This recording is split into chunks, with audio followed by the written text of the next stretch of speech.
Inside Sport Fishing. I'm Micheal, folks, and thanks for joining us today as we proudly team up with Jamie Lyons and Steve Carroll, courtesy of Ken's Custom Reels in Oceanside, for an inside look at how both these men are honoring ancient Hawaiian traditions. Jamie with his hand-poured KKPONO custom lures, and Steve by embracing that no part of the ocean's magnificent billfish will ever be wasted, by showing us how the Hawaiians turned their bills into not only practical tools, but absolute stunning works of art.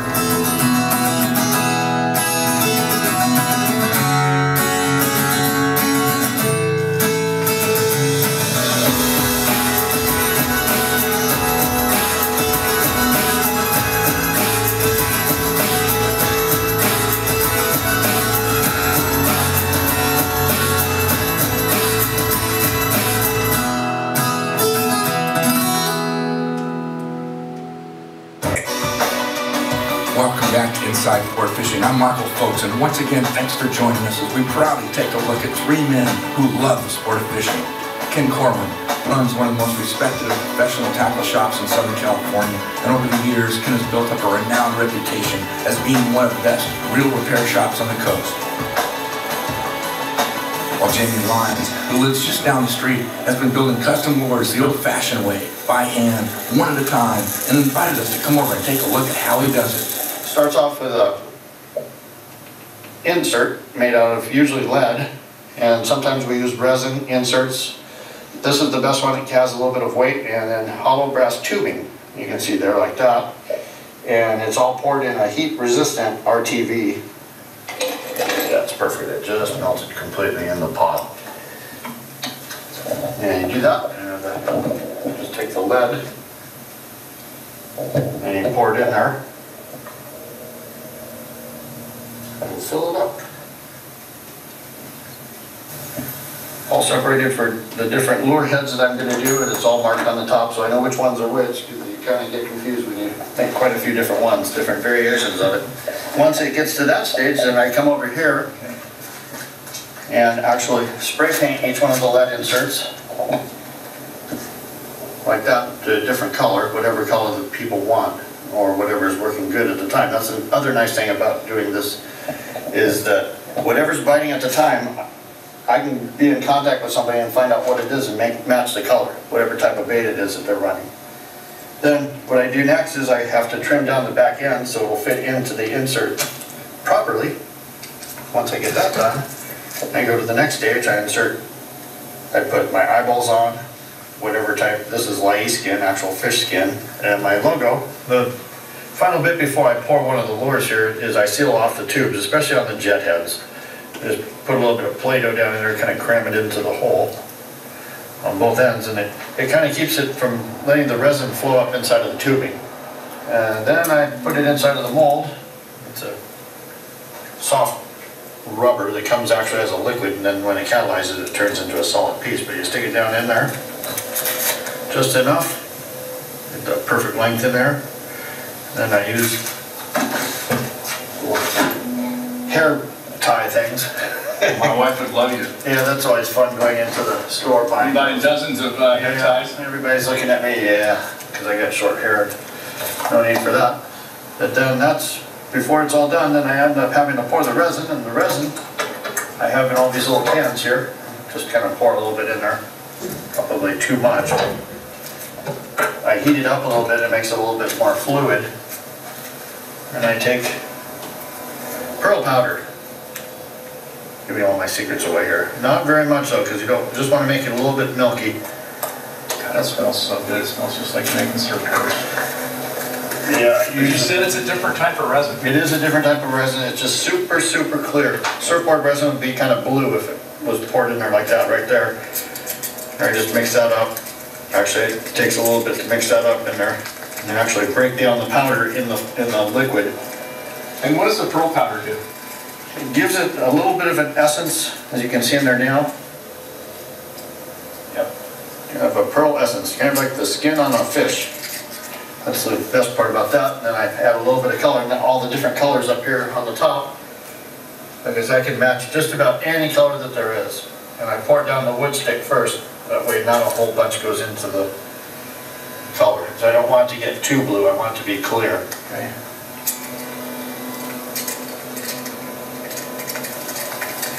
Then the final stage of it is I just take it and I pour it down in here.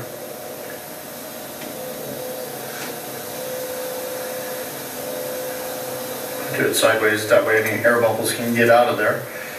And after about 10 minutes it will be hardened. Put it in for drying, huh? Yes.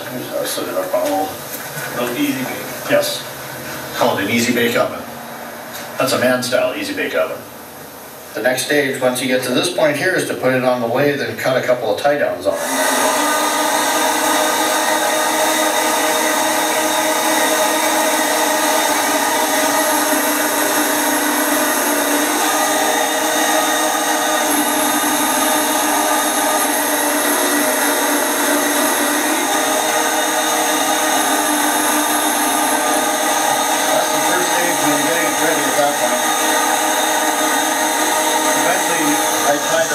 Down right onto those two different steps that I just cut in there.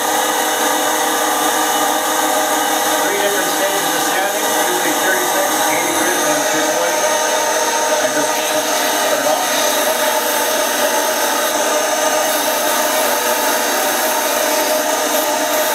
You go from 80.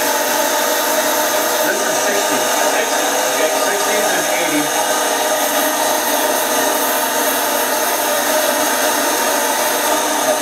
Make sure there's no air bubbles. So you get little air bubbles in there like that. You want to make sure those are all sanded out. Just a slight imperfection. You can already see with this already wet how fast it's starting to shine up. From 220 to 400. And I'll do this all the way up. So I've got figures up to 2500 grit.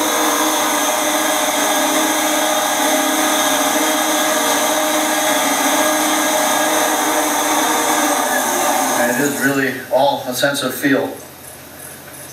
And see, it's ready to go almost right there. The shine is, it's a finished shine as that goes. Beautiful. End up with, coming out of the actual rig there with the lathe. It's like that. And then the next stage is I take a Dremel tool and I grind these right off the end of it. Put a big old countersink drill in there. Go down as deep as I want to take it until I think it's going to be a good head. Push a lot of water with that. And then it all comes into hand sanding and losing the thumbprint. Nice and smooth inside there like that. And I'll usually have the tail piece sticking out there, and I take that over here and grind it off with my little Dremel tool. See the whole process here. That's the final on that end. Almost done. Take this here. One final set with the sandpaper.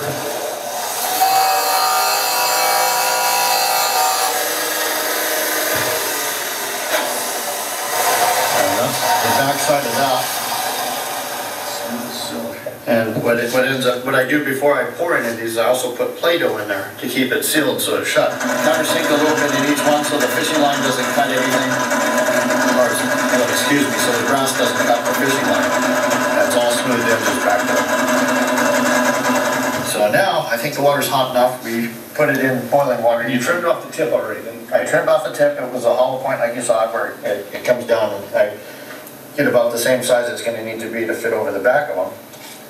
And when it's in that type of hot water, it actually stretches out a little bit and it doesn't do any damage to the skirt. Put it right over the top there. You know, my bones cracking. It's not as easy as it looks.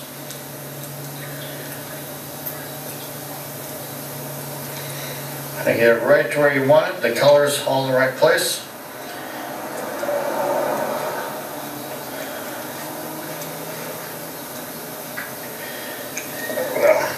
And where did my string go? Here it is. There's a waxed twine. A wax linen? Yes. And just go around it a couple of times. And the waxed part helps it from coming undone when you're going to tie it on. That's another thing that's very different is instead of gluing on the skirts like a lot of the big lure makers who are making huge quantities at a time, we end up tying all these individually. And that's another thing, everybody does it differently. It's no set way to do it. Just make sure the skirts get on there nice and tight. Then you do the second one, stick that in there just like the first one. And get that over the back of it and tie the next one on, and we're almost done with that. Almost done with the finished product. But that's a finished one there. The one other thing about the lures I do is I do guarantee them. If it doesn't catch a fish and you can't get it to run right, if you live someplace else, send it back to me. I will pay for the postage. We'll make sure you get a bait that works, because that's why I do this. That's what I was taught. We're doing this to make sure people can catch marlin with these lures. And also the smaller ones I make are doing real good on the tuna too. Yes, I took them to a couple of the local boats and I got them back in little pieces, and they said, make us more, please.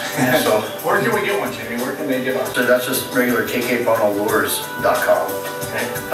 I also have a link to Steve's website because he's making a bunch of different ones too. You can get them at Ken's Custom Reel, and you can get them through you. Today I'm showing you an example of what the Polynesian used to do with all the resources to make such things as a paho, which is a dagger, also used to make tools, utensils, and other different types of Polynesian weapons, which can be dated back to the early 1700s.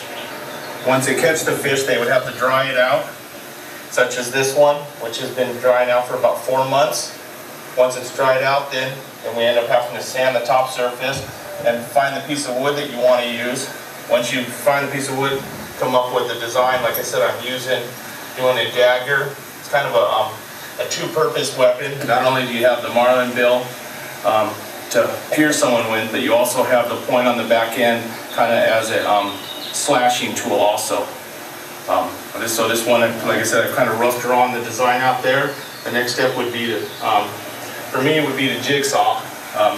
Modern tools, for them, they would have used the tools that they had to round the edges and kind of scrape it on the rocks, and different tools like that to kind of cut the wood edges in.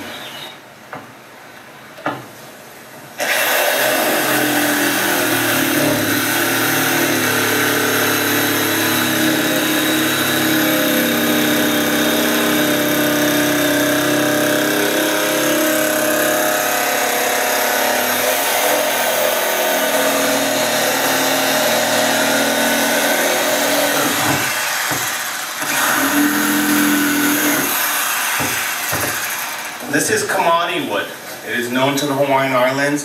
The most recognizable way people see them is the Hawaiians make, it looks like a bead about the size of a ping pong ball. Okay. And you would see it traditionally in leis for a hula dance. And that's the wood that I chose. This wood actually came from an area of Maui called Paia, a place called Baldwin Beach, and approximately 7 trees had washed down about 8 years ago, and I got a hold of the gentleman who gathered up most of that wood and was able to get some wood from him.